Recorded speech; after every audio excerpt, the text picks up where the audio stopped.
El día de hoy vamos a desarrollar un video de trigonometría básica, de principios de trigonometría. Digamos que aquí lo que pretendemos es definir las relaciones trigonométricas, pero antes vamos a mirar qué es eso de cateto adyacente, cateto opuesto, hipotenusa, que lo vamos a requerir en esas definiciones. Para ello entonces tenemos aquí estos 4 triángulos. Necesitamos identificar cada uno de esos 3 lados que acabo de nombrar, dependiendo entonces del ángulo de referencia que tengamos. En este caso, en cada uno de ellos lo he llamado beta. Por ejemplo, en este primer triángulo, esta sería la hipotenusa. La hipotenusa vamos a decir que es el lado más largo y el que se opone al ángulo de 90 grados. El cateto que lo va a ayudar a formar lo vamos a llamar cateto adyacente. Los 2 lados que hacen el ángulo de 90 grados los vamos a llamar catetos. Y el cateto que esté al frente del ángulo lo vamos a llamar cateto opuesto. Y ahí están identificados los 3 lados. Vamos para este.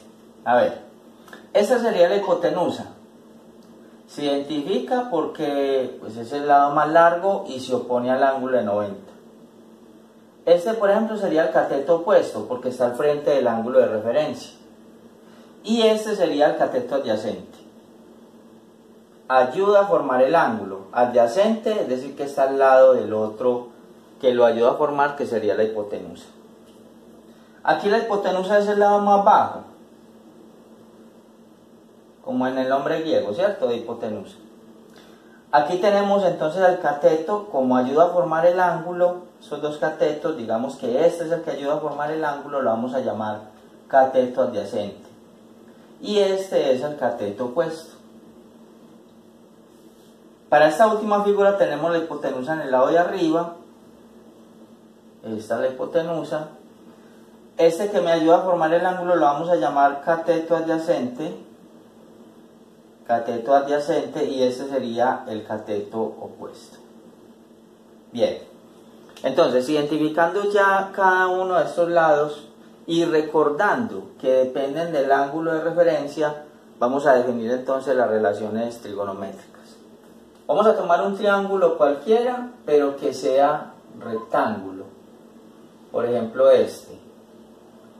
Y vamos a tomar un ángulo de referencia que puede ser, por ejemplo este. Vamos a llamarlo así también, beta. Entonces nos sale una figura como esta, por lo que aquí este sería el cateto adyacente, esta es la hipotenusa y este el cateto opuesto. ¿De dónde salen las 6 funciones trigonométricas? Simplemente de dividir los lados del triángulo. Por ejemplo, si yo divido cateto opuesto entre hipotenusa, pues entonces tengo la primera. Cateto opuesto sobre hipotenusa. A esta vamos a ponerle el nombre de seno. La segunda sería, por ejemplo, una opción sería dividir cateto adyacente entre hipotenusa. Cateto adyacente dividida la hipotenusa. A esta la podemos llamar coseno. Otra opción sería dividir cateto opuesto entre cateto adyacente. Y a esta otra entonces se le llama tangente. Estas son las 3 principales, incluso pues las que aparecen en la calculadora. Las otras 3, digamos que son las inversas a estas, o sea que aquí ya no hay que pensar demasiado. Lo que sí hay que acotar es que no es lo mismo, por ejemplo, dividir cateto opuesto entre cateto adyacente que si divido cateto adyacente entre cateto opuesto. Por lo que aparte de esas 3 me salen otras 3 relaciones. Por ejemplo, hay una que se llama cotangente. Y la cotangente es la inversa a la tangente, o sea que me queda cateto adyacente entre cateto opuesto. Por ejemplo, hay otra que se llama secante. Y la secante entonces sería inversa al coseno. Estas 2 son inversas y estas 2 son inversas. ¿Qué es la secante? Secante entonces sería hipotenusa, el inverso de este, dividido el cateto adyacente. Y tenemos una última que sería lógicamente la inversa al seno, que la vamos a llamar cosecante, se simboliza de esta manera, y es simplemente dividir hipotenusa entre cateto opuesto. Bien, ahí están las 6. Hay un problema al inicio del aprendizaje de la trigonometría, y es el hecho de que estas 6 relaciones se dificulta como aprendérselas, ¿cierto? Entonces al principio, digamos, es un poco complejo de que uno se aprenda las 6. Lo primero que hay que decir es que realmente uno se tiene que aprender es 3. Las otras 3 pues son inversas, ¿cierto? Estas, por ejemplo, estas 2 son inversas. Y lo otro que hay que decir es que hay algunas estrategias que le sirven a uno al principio para aprendérselas.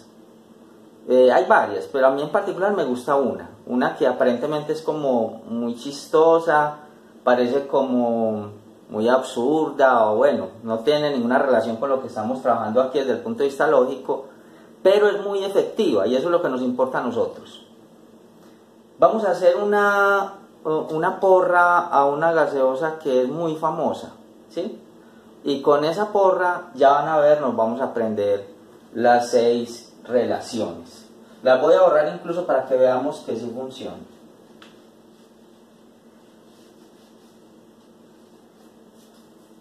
La porra dice coca, coca, hit, hit. Coca, coca, hit, hit. Vamos a ver si funciona. Miren pues. Coca, coca, hit, hit. Y digámosla de nuevo. Coca, coca, hit, hit. Y así de sencillo llegamos a las 6 funciones trigonométricas. Obsérvese que estas 2 son inversas, como lo teníamos ahorita. Estas 2 son inversas y estas 2 son inversas. O sea que no hay ningún problema, ahí se cumple. Muy bien, eso era lo de hoy. Ya para un próximo video lo que pretendemos es aplicar las 6 funciones trigonométricas a un triángulo en particular, es decir, donde ya conocemos numéricamente el valor de los lados, donde tendremos que aplicar el teorema de Pitágoras y donde se nos va a solicitar cada uno de los valores de las relaciones trigonométricas.